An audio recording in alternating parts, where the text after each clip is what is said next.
Well, there are basically two options for an individual to file bankruptcy, Chapter 7 and Chapter 13.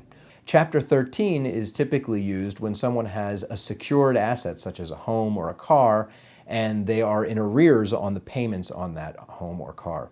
The bankruptcy allows them to pay back those arrears over time and also allows them to discharge, to some extent, their unsecured debts like credit cards and medical bills. If you don't have secured debts that are in arrears and you qualify, a Chapter 7 is often a better option for people to get relief from the debts that they have.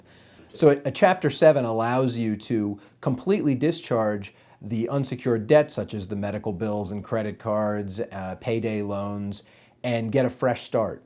In many ways, it's one of the best tools for improving your credit. In the short term, certainly the bankruptcy is going to adversely affect your credit. However, in the long term, as long as you take the fresh start and are able to pay your bills on time going forward, your credit is going to improve and improve rather rapidly.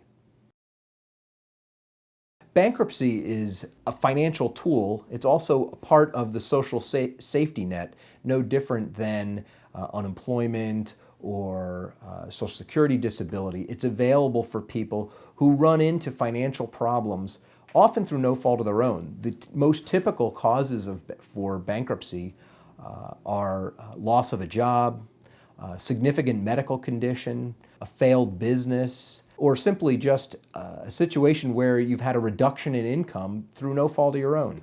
I've had clients who have jobs where they get a lot of overtime and then all of a sudden the overtime dries up. Other clients where they have one spouse or both spouses work and one of the spouses loses their jobs. So it's not a matter of them living beyond their means. They were living within their means. Unfortunately, their means changed. Another life event that causes people to file bankruptcy is divorce. Essentially, you have two people supporting one household divided and now two people supporting two households. That often causes financial strife and results in the filing of a bankruptcy. Bankruptcy for a divorcing couple is often the last thing that they do together as a married couple. Using bankruptcy while you're married is more efficient than doing it after you're divorced. So oftentimes people will file bankruptcy as part of their divorce action. Yet another cause for bankruptcy is where one spouse passes away, especially for people that are on a fixed income. They may be relying upon the income of that spouse, and when they die, that income dries up. So, for instance, I've had clients who own a house and are able to make the mortgage payments. Unfortunately, one of the spouses dies, and now the other spouse can't make those mortgage payments without that income. There are many benefits from bankruptcy.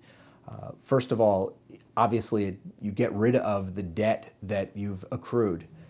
Secondly, the phone calls, the minute you file bankruptcy, the phone calls, the letters, all of that stops. Your creditors can no longer harass you, can no longer try to collect those debts. In addition to stopping the creditor harassment, bankruptcy allows you to get a fresh start and restore your credit so that you can, again, have the ability to buy a home, buy a car. You'll no longer struggle from the effects of your bad credit.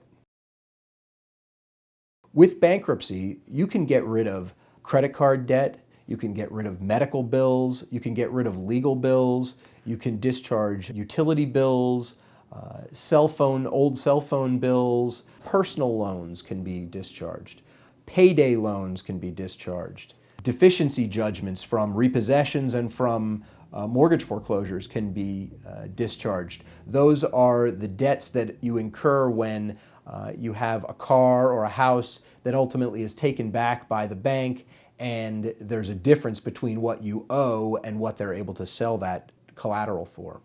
Bankruptcy won't put money in your pocket. If you can't pay your monthly bills, such as your food bill, your rent every month, your mortgage, if you can't pay that because of the change in your income, bankruptcy is not going to help that unless you're freeing up money that you were paying to creditors. If you haven't been paying any money to your creditors, bankruptcy is not going to put cash in your pocket, but it is going to get those creditors off your back. Some things can't be discharged, such as, in most cases, student loans. If you owe child support, that can't be discharged. If you owe, to some extent, back taxes can't be discharged. There are some ways to discharge very old back taxes. You can't discharge fines and costs. So if you had some kind of a criminal matter with the court, you can't discharge that. Traffic tickets can't be discharged. You can't discharge spousal support. If you're struggling financially and you need to find a way to get out from under your debt, please contact the law offices of James V. Monaghan. I can be reached at 610-275-5800. You can also go to my website at www.norristownbankruptcylawyers.com.